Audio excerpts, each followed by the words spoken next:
Vous écoutez On lit pour vous.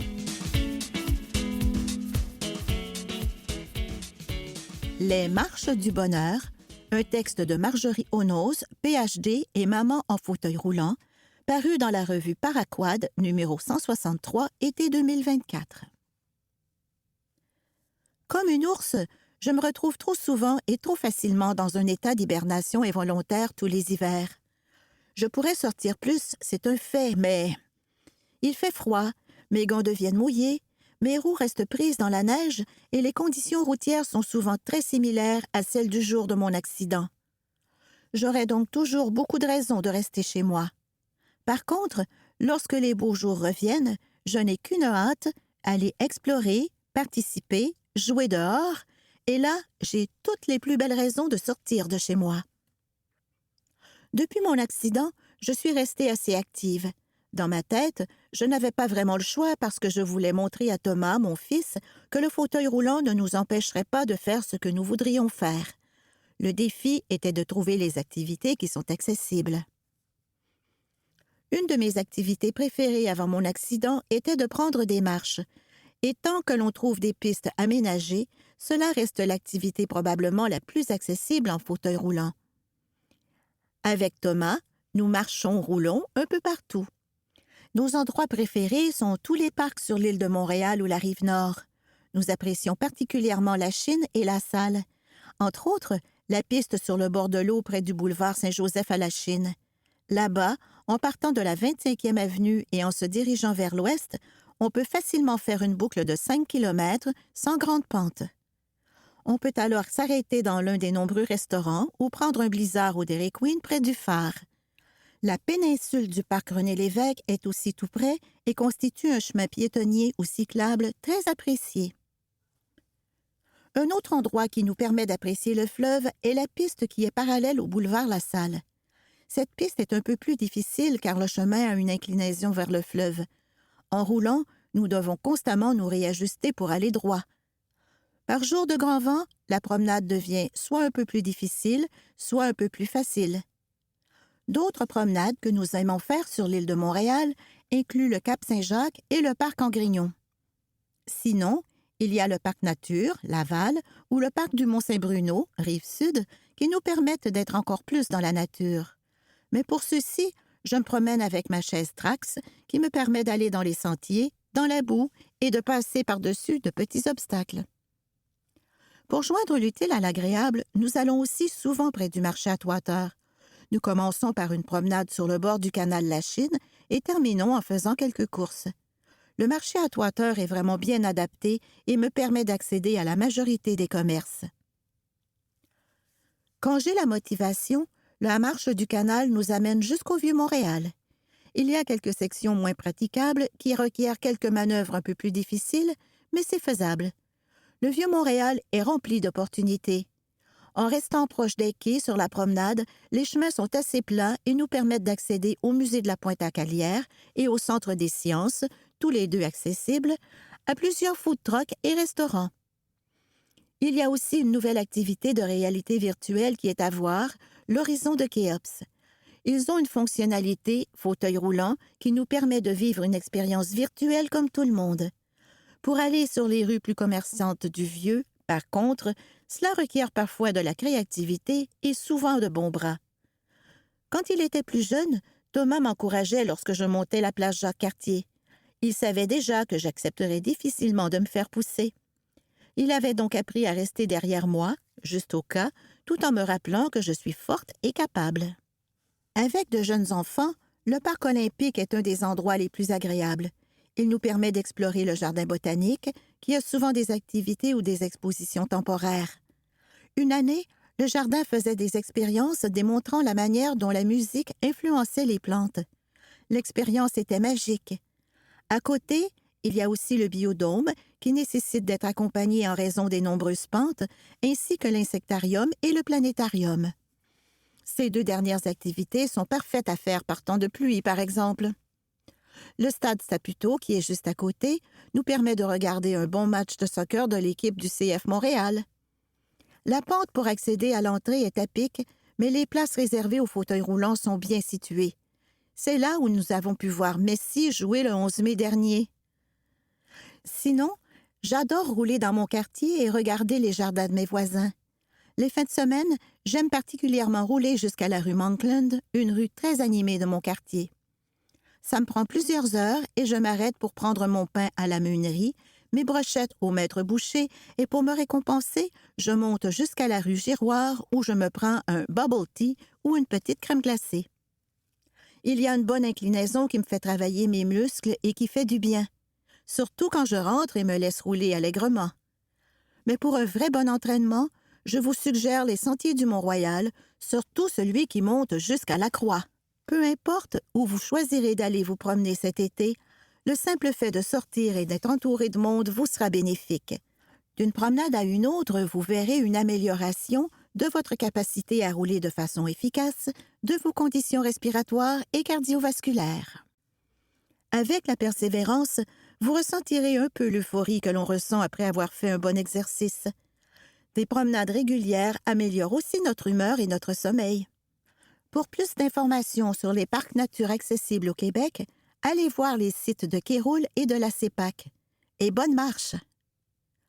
Kéroul, culture, loisirs et plein air, https://www.kéroul.qc.ca /section /22 culture loisirs au singulier /et/plein/r.html. CEPAC, suggestion de sentier, https://www.cepac.com /annexe au pluriel /quoi-fer accessibilité suggestion au pluriel sentier au pluriel .dot. Informations sur des prêts d'équipement https://www.cepac.com /annexe au pluriel quoi-fer accessibilité prêt équipement.dot.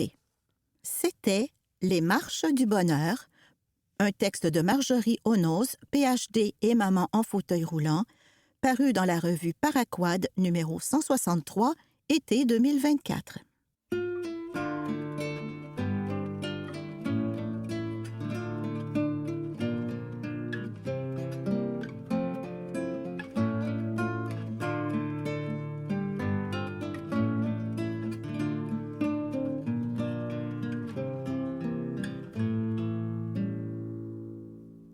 La fracture verte, un dossier d'Antoine Paquette paru le 7 juillet 2026 dans la presse.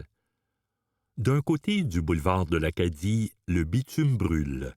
De l'autre, la forêt urbaine s'épanouit. Lorsque Montréal suffoque, traverser cette artère revient à changer le climat. Alors que les résidents de Mont-Royal trouvent l'ombre sous des arbres centenaires, ceux de Parc Extension, le quartier voisin, étouffent en raison d'une mince canopée. En pleine température suffocante, la presse est allée constater à quel point il est difficile de vivre dans un îlot de chaleur. Premier texte. En quête de fraîcheur dans un îlot de chaleur. Daniela réconforte son poupon de 4 mois, tout juste réveillé de sa sieste dans une chambre où on ne retrouve ni ventilateur ni climatiseur. Le thermomètre posé sur la table de la cuisine explique les pleurs du bébé. Il fait 30 degrés Celsius. C'est traumatisant, souffle la maman, désemparée. Arrivée d'Afrique récemment, Daniela et son bébé vivent avec 2 colocataires dans un immeuble situé au cœur d'un îlot de chaleur. Leur appartement de 2 chambres à coucher est situé dans le quartier Villeray, à quelques kilomètres à peine du boulevard de l'Acadie. La presse a rencontré Daniela alors que la température ressentie à l'extérieur atteignait les 45. Avec la chaleur, c'est vraiment plus compliqué. Son sommeil est mauvais. Souvent, je me réveille pendant la nuit pour lui donner un bain froid, raconte la mère chef de famille monoparentale, qui nous a demandé de modifier son nom, car elle craint d'éventuelles représailles de la part de membres de sa famille restés au pays. Des bains froids, Daniela en donne aux poupons jusqu'à 5 par jour. Ça l'aide à se refroidir, mais surtout à arrêter de pleurer lorsqu'il fait chaud, dit-elle, le pommeau de douche à la main pour une nouvelle séance de rafraîchissement du bébé. Dans la cuisine, l'air est lourd. La porte du balcon est entr'ouverte et les rideaux oscillent à peine avec la faible brise. « Il n'est pas habitué à cette chaleur, » dit Daniela. « C'est pire qu'en Afrique. Ici, la chaleur est beaucoup plus intense. » Pas étonnant qu'elle remarque l'inconfort de son enfant. Les nourrissons sont spécialement sensibles à la chaleur. Chez l'adulte, la transpiration est le mécanisme de perte de chaleur principal. Chez les bébés, surtout à 4 mois, leur capacité à transpirer n'est pas complètement développée. Souvent, elle ne se développe qu'à partir de l'âge de 2 ans, explique Daniel Gagnon, chercheur sur l'impact de la chaleur sur la santé cardiovasculaire à l'Institut de cardiologie de Montréal. Le corps humain doit traverser beaucoup d'inconfort avant d'en arriver à un coup de chaleur, une perte de conscience ou même un arrêt cardiaque. Les cas graves ne sont que la pointe de l'iceberg, selon M. Gagnon. Avant de se rendre là, il y a eu beaucoup d'inconforts qui sont à la limite de la souffrance. Le premier véritable signal d'alarme survient lorsqu'on franchit le seuil des 39 degrés Celsius, où apparaissent les nausées et les étourdissements. Le véritable danger se situe au-delà de 40,5 degrés Celsius.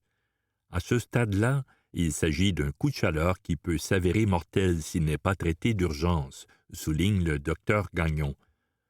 Les gens, poursuit-il, peuvent être affectés au quotidien. Ils dorment mal, ils vont peut-être travailler en pleine chaleur et ça affecte leur performance. Puis, au fil des jours, ça finit par affecter leur santé mentale. Inégaux face au changement climatique. En période de canicule, l'indice de température est particulièrement élevé dans les quartiers Parc-Extension, Hochelaga-Maisonneuve, Montréal-Nord, Saint-Michel et Villeray. Comme dans la plupart des villes, c'est dans ces secteurs densément peuplés, où on trouve peu de verdure et beaucoup de bitume, que la chaleur est plus difficile à supporter. Et ce sont aussi des quartiers défavorisés. Les changements climatiques sont vraiment des accélérateurs et des amplificateurs des inégalités sociales, souligne Alexia Hull, membre de la chaire de recherche sur la réduction des inégalités sociales de santé, RIS, qui fait un doctorat en psychologie communautaire à l'UQAM. Le dôme de chaleur historique qui a fait 619 morts en Colombie-Britannique à l'été 2021 est un exemple de ces inégalités sociales. Les rapports du coroner notent un lien direct avec le nombre de décès dans les secteurs plus minéralisés qui se transformaient en bouilloires urbaines. Les gens sont presque 3 fois plus à risque de décéder à cause de la chaleur dans les quartiers beaucoup plus denses, moins verts, plus proches des grandes routes et plus loin des cours d'eau, estime Alexia Hull. L'ajout de 5 % de couverture arborée réduit de 10 % le risque de mortalité dans un rayon de 100 mètres en période de canicule, indique Mme Hull. Alexia Hull indique que 3 facteurs sont à prendre en considération pour mesurer ces inégalités lorsqu'on traverse une vague de chaleur. La sensibilité face aux maladies chroniques et à la santé mentale, l'exposition à la chaleur dans les quartiers défavorisés et la capacité d'adaptation du corps. De son côté, Daniela espère que la chaleur passe rapidement. Après la douche froide, son poupon de 4 mois a cessé de pleurer. Lorsque la température aura baissé, Daniela espère retrouver l'énergie pour se rendre à la bibliothèque de son quartier, qui a le grand avantage d'être climatisée. Vous écoutez La Fracture verte, un dossier d'Antoine Paquette paru le 7 juillet 2026 dans la presse. Deuxième texte. Les quartiers défavorisés victimes de racisme botanique. Un thermomètre, 2 quartiers. À l'occasion de la première vague de chaleur de la saison estivale, la presse a fait l'exercice, sans prétention scientifique, de mesurer la température ambiante d'un côté et de l'autre du boulevard de l'Acadie. Le contraste frappe. 3 degrés de différence sont suffisants pour ressentir l'effet suffocant de Parc Extension, véritable bouilloire de bitume. Alain Paquette n'est pas surpris de ces mesures. Le chercheur en forêt urbaine arpente régulièrement la métropole à l'aide d'un vélo muni de capteurs pour documenter l'évolution de ces îlots de chaleur. « C'est mon vélo high-tech », lance M. Paquette, professeur de biologie à l'UQAM. Sous la mince canopée du parc de l'Estre, dans Parc Extension, il explique pourquoi il recueille ces données thermiques. Cela permet de déterminer si un îlot de chaleur se résorbe ou s'il s'accentue au fil du temps. Son bolide tout-terrain est doté de 3 capteurs. Un laser mesure la température au sol, le deuxième calcule l'incidence de l'énergie qui vient du ciel et le dernier capte la température de l'air. C'est le capteur le plus important, celui qui mesure la température de l'air. Il mesure notre ressenti, ce qu'on vit maintenant et ce qui affecte notre santé, dit Alain Paquette. Un îlot de chaleur, dont Parc Extension est l'exemple le plus suffocant à Montréal, est un milieu minéralisé avec beaucoup de surfaces asphaltées. Ces surfaces accumulent l'énergie solaire durant la journée pour la rejeter sous forme de chaleur durant la nuit.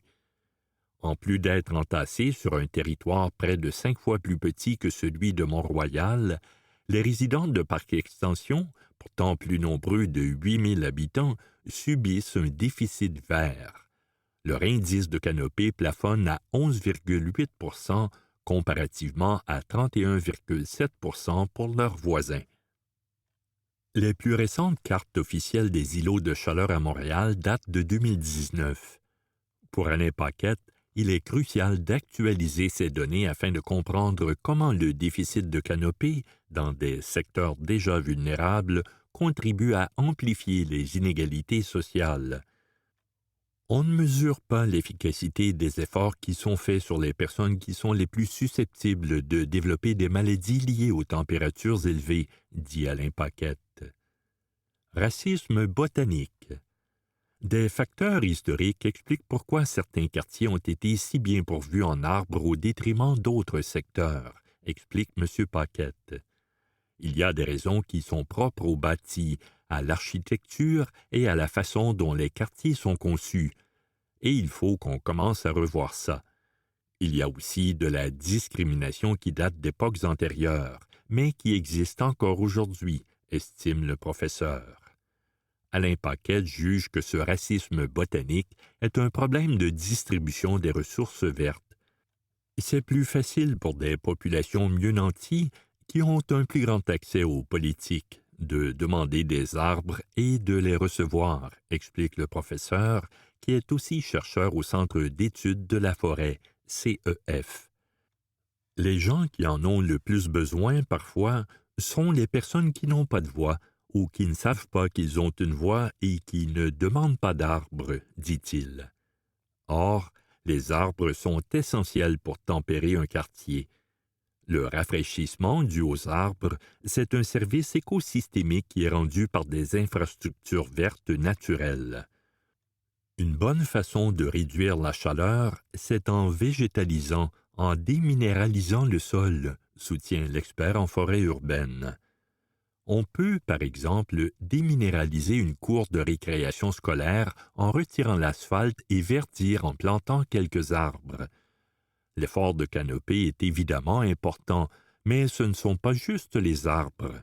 Même une pelouse, c'est déjà beaucoup mieux que l'asphalte ou le béton, affirme Alain Paquette.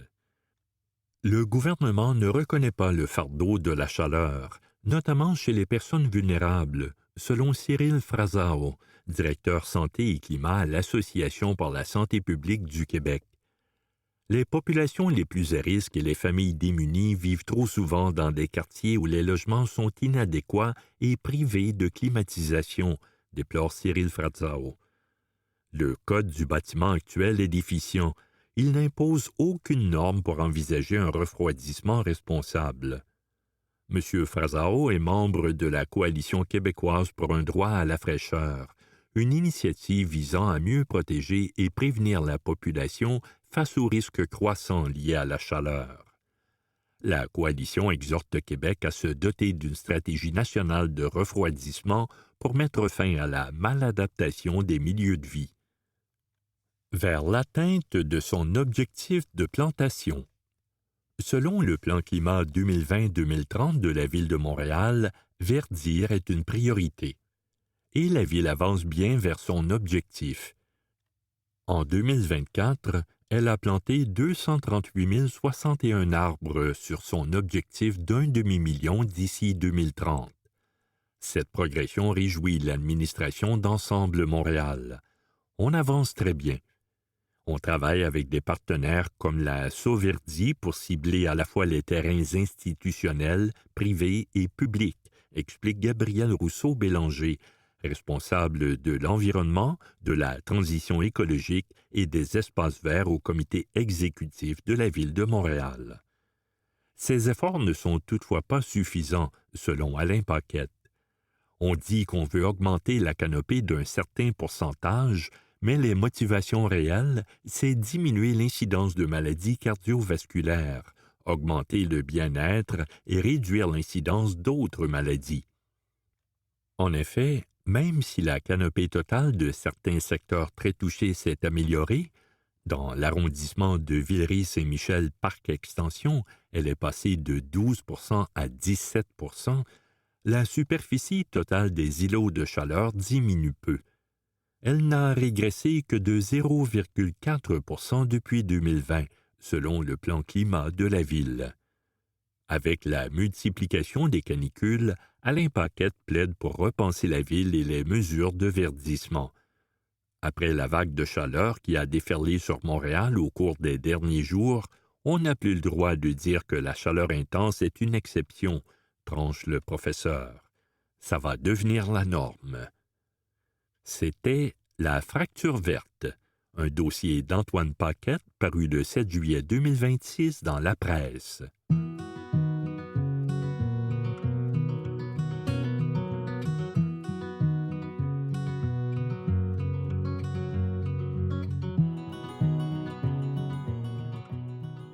Les croisières LGBTQ+, devront-elles revoir leur itinéraire? Un texte de Yves Lafontaine, paru le 14 juillet 2026 dans Fugue. Le refus de la Turquie, puis de l'Égypte, d'accueillir la croisière d'Atlantis Events transportant près de 1900 voyageurs LGBTQ+, pourrait bien marquer un tournant pour l'industrie des voyages gays. Au-delà de l'incident diplomatique, cette décision soulève une question qui inquiète désormais les organisateurs. Sera-t-il encore possible de proposer des itinéraires dans certains pays où les droits LGBTQ+ sont remis en question? Pour la première fois depuis la création d'Atlantis Events il y a plus de 35 ans, un navire entier a été refoulé de 2 pays en raison, selon son fondateur Rich Campbell, de l'identité même de ses passagers. Les autorités turques ont invoqué des valeurs morales, tandis que l'Égypte a refusé d'accorder les autorisations nécessaires à l'entrée du navire après la controverse turque. L'épisode dépasse largement le simple désagrément touristique. Les voyageurs ont certes vu leur itinéraire modifié, mais ce sont surtout les conséquences à long terme qui préoccupent les organisateurs de croisières LGBTQ+. Les ports d'escale se réservent toujours le droit d'accepter ou non un navire. Jusqu'à maintenant, cette possibilité demeurait essentiellement théorique pour les croisières gays. Des destinations devenues plus risquées. Depuis plus de 25 ans, Atlantis faisait pourtant escale régulièrement en Turquie, sans incident majeur. Les passagers visitaient les sites historiques, fréquentaient les commerces et injectaient des millions de dollars dans l'économie locale. Rich Campbell refuse d'ailleurs d'y voir une condamnation définitive de la Turquie, rappelant que le pays avait accueilli les croisières de l'entreprise à 13 reprises auparavant. Cette fois, toutefois, le contexte politique semble avoir changé. Des groupes conservateurs auraient exercé des pressions sur les autorités locales quelques jours avant le départ du navire, conduisant à l'annulation des escales prévues à Kuşadası et Istanbul. L'Égypte, qui figurait pourtant au programme des 2 dernières années, est devenue une victime collatérale de cette controverse. Selon Campbell, les autorités administratives nécessaires n'ont jamais été complétées, forçant le navire à rebrousser chemin au milieu de la nuit. Un précédent qui pourrait changer les itinéraires. Pour les organisateurs de voyages LGBTQ+, cette affaire pourrait modifier la façon de planifier les futures croisières. Il ne suffit plus d'évaluer les infrastructures portuaires ou l'intérêt touristique d'une destination. Il faudra désormais mesurer le risque politique lié à la présence d'un groupe ouvertement LGBTQ+. Le problème est d'autant plus complexe que ces croisières représentent une clientèle particulièrement rentable. Les voyageurs réservent des excursions, fréquentent les restaurants, achètent dans les commerces locaux et séjournent parfois plusieurs jours avant ou après la croisière. Les premiers pénalisés par ces refus pourraient donc être les guides touristiques, chauffeurs, commerçants et petites entreprises locales qui dépendent de cette clientèle. Plusieurs guides égyptiens, déjà engagés pour accueillir les passagers, ont perdu une importante journée de revenus lorsque l'escale a été annulée. Les compagnies devront-elles changer de stratégie ? Atlantis affirme ne pas vouloir rayer définitivement la Turquie ni l'Égypte de ses itinéraires. Avant d'y retourner, l'entreprise exigera toutefois des garanties officielles que ses passagers seront accueillis sans discrimination. Ils n'ont pas besoin d'installer un drapeau arc-en-ciel sur le quai, mais ils doivent nous assurer que nous sommes les bienvenus, considère Rich Campbell. D'autres transporteurs observeront sans doute attentivement la suite des événements. Même si plusieurs compagnies LGBTQ+, ont déjà navigué vers ces destinations sans difficulté, le précédent créé cet été pourrait inciter les organisateurs à privilégier des pays où les droits des personnes LGBTQ+, sont davantage protégés, réduisant ainsi leur exposition à des décisions politiques de dernière minute. Plus qu'un simple incident. L'affaire soulève également une question plus large. Les voyageurs LGBTQ+, devront-ils désormais intégrer les risques politiques à la préparation de leurs vacances, au même titre que les risques sanitaires ou géopolitiques ? Pendant des décennies, les grandes croisières gays ont été perçues comme des espaces de liberté permettant de découvrir le monde dans un environnement sécuritaire. L'épisode de la Méditerranée rappelle que cette sécurité ne dépend pas seulement de la compagnie de croisière, mais aussi de la volonté des États d'accueillir ou non des visiteurs LGBTQ+. Pour une industrie qui connaît une croissance constante depuis plus de 30 ans, ce précédent pourrait bien redéfinir la carte des destinations considérées comme accueillantes. Les prochaines saisons de croisière diront si la Turquie et l'Égypte demeurent des cas isolés ou les premiers signes d'un durcissement plus large envers le tourisme LGBTQ+. C'était « Les croisières LGBTQ+, devront-elles revoir leurs itinéraires ?» Un texte de Yves Lafontaine, paru le 14 juillet 2026 dans Fungue.